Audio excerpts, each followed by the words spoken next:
Hey, Slaycation Squad. Welcome back to the channel where every tale is a spine-chilling journey into the unknown. I'm your host from the Abyss. And tonight, we're diving deep into the shadows of horror. But before we embark on this hair-raising adventure, don't forget to subscribe and hit that bell so you never miss a scream. Seriously, you won't want to miss what we have in store for you tonight.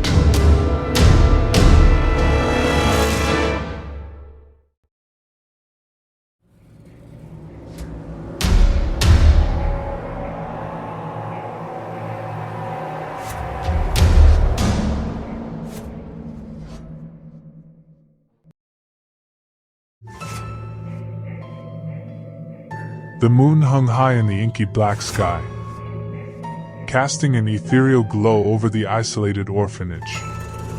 The air was heavy with tension, as if even the nocturnal creatures sensed the impending chaos. Inside the decrepit walls, Jacinto, fueled by greed and the tantalizing lure of hidden gold, prowled through the corridors, his footsteps muffled by the faint creaking of dilapidated floorboards. His heart raced in his chest as he approached the storage room, the key clenched tightly in his sweating palm. The room was shrouded in darkness, the only source of light a solitary candle flickering on a rickety wooden shelf. The orphanage's secrets were hidden here, and Jacinto was determined to unearth them. With trembling hands, he inserted the key into the rusty lock.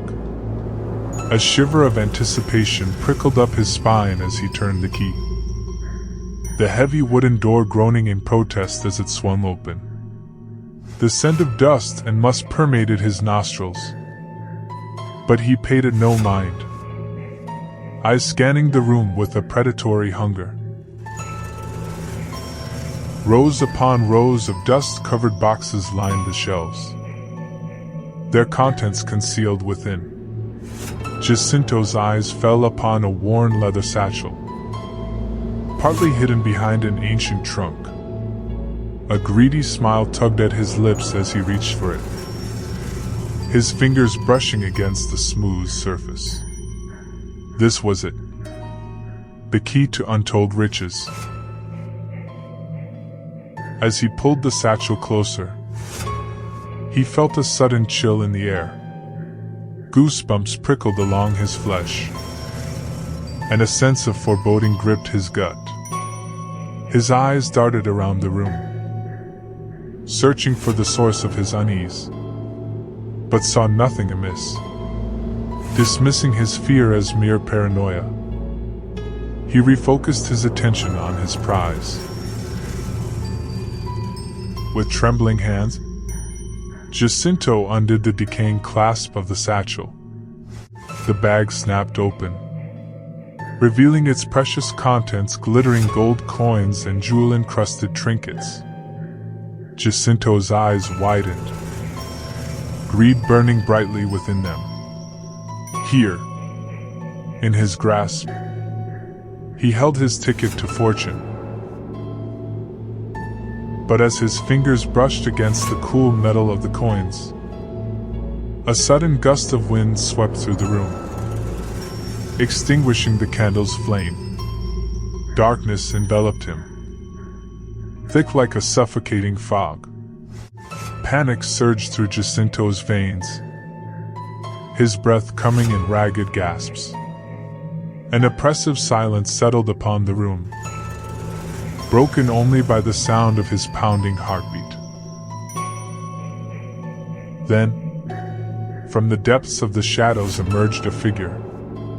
It was Santi's ghost, his translucent form emanating an eerie glow. No longer a child of innocence, his features contorted into a visage of malevolence. Hatred burned in his eyes, mirroring the anguish he must have suffered in his final moments. Jacinto's breath caught in his throat as he stumbled backward, an icy fear seizing him. The ghostly apparition moved closer, its mouth forming twisted words that echoed in the emptiness of the room. "You have trespassed upon my domain," it whispered, its voice carrying an otherworldly weight. "You shall pay for your greed." The room seemed to constrict around Jacinto. No escape in sight. Desperation clawed at his chest. But he refused to let fear overpower him. Clutching the satchel tightly, he made a reckless dash towards the door, stumbling over forgotten artifacts in his path. As he burst out into the moonlit courtyard, gasping for air, he glanced over his shoulder. Santi's ghost lingered in the doorway, a haunting presence that filled Jacinto with a bone-chilling dread. The specter reached out a hand, its fingers curling towards Jacinto, a silent promise of retribution. With a surge of adrenaline, Jacinto sprinted through the night, the weight of guilt and fear fueling his desperate flight. Yet, no matter how far he ran, he knew that he could never escape the consequences of his avarice. The ghost of Santi, forever bound to the cursed orphanage, would haunt him till the end of his days.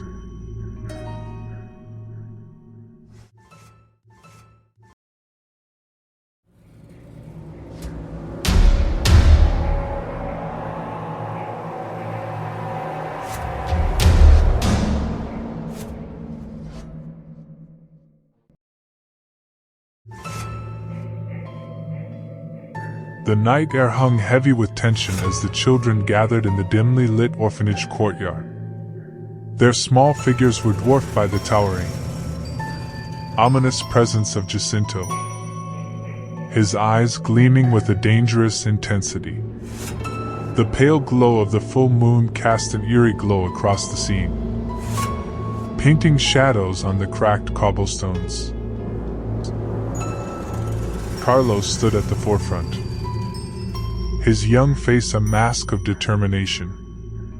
He had rallied his companions, their shared belief in justice fueling their resolve. Dr. Casares stood beside him, his weathered hands clutching a set of rusty keys, remnants of an era long gone. The wind whispered through the barren trees, carrying with it the whispers of the past.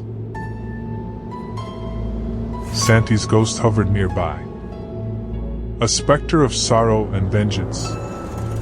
His eyes glowed with a malevolent light, a reflection of the pain he had endured in life.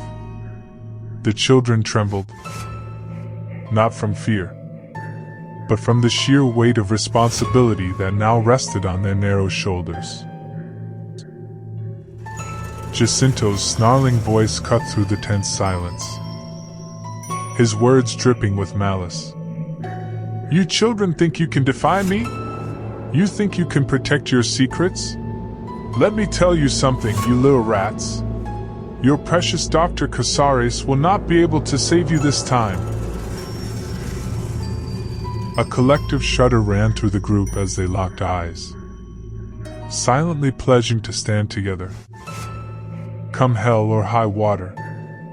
The haunted walls of the orphanage seemed to whisper their approval, as if recognizing the courage and resilience of these innocent souls. With a swift motion, Jacinto lunged towards them, his hulking frame casting a long shadow in the moonlight. The children, channeling their fear into unwavering courage, sprang into action.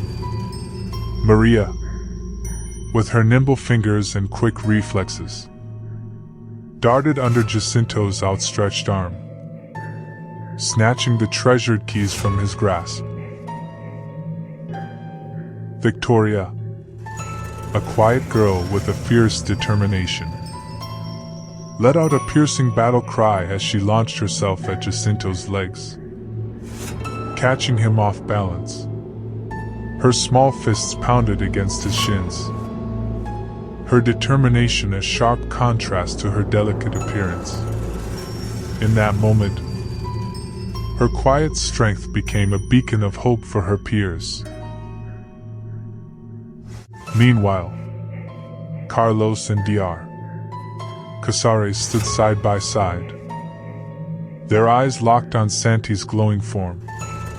With a subtle nod, they sprang forward, their hearts filled with the belief that love and compassion could conquer even the darkest of demons. They knew that the key to defeating Jacinto and protecting their shared secret lay with Santi. Drawing upon the power of their unyielding bond, Carlos and Dr. Casares reached out towards Santi, their fingertips trembling. Their touch sent ripples of energy through the air, vibrating with a potent, otherworldly force. Santi's eyes widened, an expression of recognition and relief replacing the anger that had consumed him. As the children fought valiantly, Jacinto's greed blinded him to the profound power that had manifested within the orphanage walls. His eyes narrowed in rage as he saw his plans crumbling before him. Desperation fueled him with a renewed vigor. As he lunged towards the children, reckless and full of fury. But the children, emboldened by their unity, refused to back down. They fought with a tenacity that belied their small frames, their cries of defiance mingling with the howl of the wind. The echoes of their courage reverberated through the night, carrying with it a sense of hope that even the darkest of circumstances couldn't extinguish. In the chaos and fervor of battle, the true nature of Santi's ghost was revealed, as Jacinto's grasp on reality slipped further away. Santi's form flickered, his essence merging with the shadows surrounding them. The ghostly boy became an emblem of the orphanage's resilience, a spirit that would forever hold its secrets close. Finally, with a final cry of anguish, Jacinto was overcome by the combined forces of the children and Santi's spectral presence. He crumpled to the ground, defeated and broken. The moon peered through the dissipating clouds, casting an ethereal glow on the scene. Dr. Casares and the children, panting and bruised, stood amidst the debris, their hearts full of both triumph and sadness. As they caught their breaths and looked around at each other, a profound sense of camaraderie and strength washed over them. In the face of darkness, they had held their ground, fought for what was right, and emerged victorious. They came to understand that their bond, forged through sorrow and nurtured by hope, was unbreakable. The wind carried away the last vestiges of the battle, leaving behind a stillness that was both eerie and comforting. The orphanage, scarred by the ravages of war, now bore witness to the power of resilience and love. And as Carlos and Dr. Casares shared a knowing glance, the children knew that the journey was far from over, but they would face it together, their spirits forever entwined with the soul of the orphanage itself.